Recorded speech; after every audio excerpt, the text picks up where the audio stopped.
Chairman of the House Intelligence Committee, Congressman Mike Rogers. Mr. Chairman, thanks for being here. Bret, thanks for having me. Well, let's start in Syria. What do we know about the possibility of chemical weapons being used there? If you take the whole body of work from intelligence reports over the last 2 years, I believe it's highly probable that chemical weapons were used, at least in some small amounts, in Syria, which is in violation of the Chemical Weapons Convention. Now, Foreign Policy magazine, they had this quote, the Syrian Support Group, SSG, the only American organization licensed by the U.S. government to send money directly to the FSA, which is on the ground in Syria, issued a press release yesterday claiming the gas that killed civilians in two separate incidents near Damascus and Aleppo was ecothiophate, a chemical agent simulant found in insecticides. Ecothiophate is not technically a chemical weapon, they write, but causes similar effects in victims, including muscle, nerve, and respiratory damage, resulting in death if not treated quickly.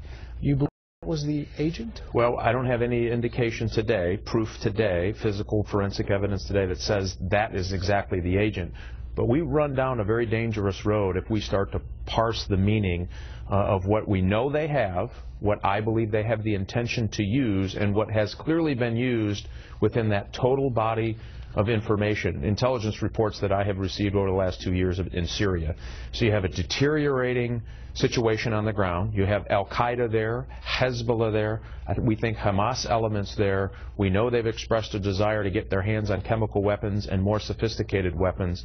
This is a disaster that's happened for 70,000 Syrians and could be brought into the whole wider Levant, Middle East, Southern Europe. This is a huge problem, and I think that's why Democrats and Republicans are growing in chorus and saying we need to do something. We're not talking about huge military intervention, but there are some capabilities that we have that could impact the outcome. You mentioned forensic evidence. Is the U.S. trying to get forensic evidence? Well, clearly you want, as an old FBI guy, you want as much as you can possibly get. If you can get forensic evidence that says for sure and for certain this is the chemical compound they used, hey, that's great.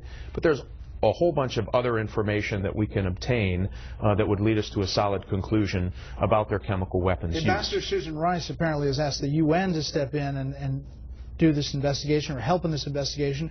Are we outsourcing that? Well, we should not. You know, there are things that rise above our ability to have a veto from some outside country.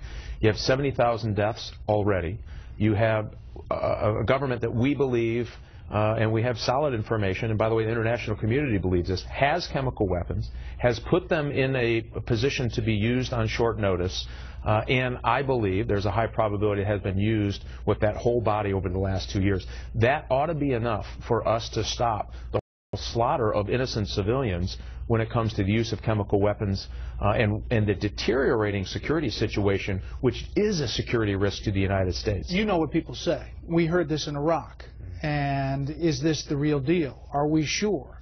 Does this fall under the Chemical Weapons Convention of '93? I mean, are these actual weapons, or, I mean, is this real, is what people will say. Well, the good news is the whole international community, there's no dispute about them having, including the Syrians. There wasn't dispute in Iraq. Well, either. Including the Syrians saying, yes, we have it, here's how we're securing it, and other things. So that, I think, rises above that evidentiary standard.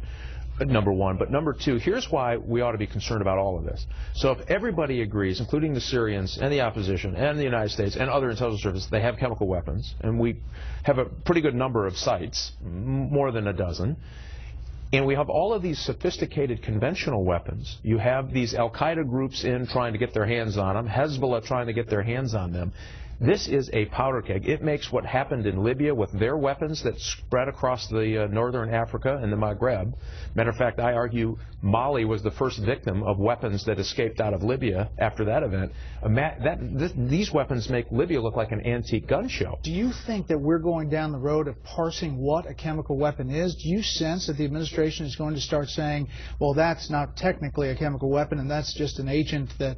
I mean, is that where we're heading? I hope not. We have a very large body of reports over 2 years.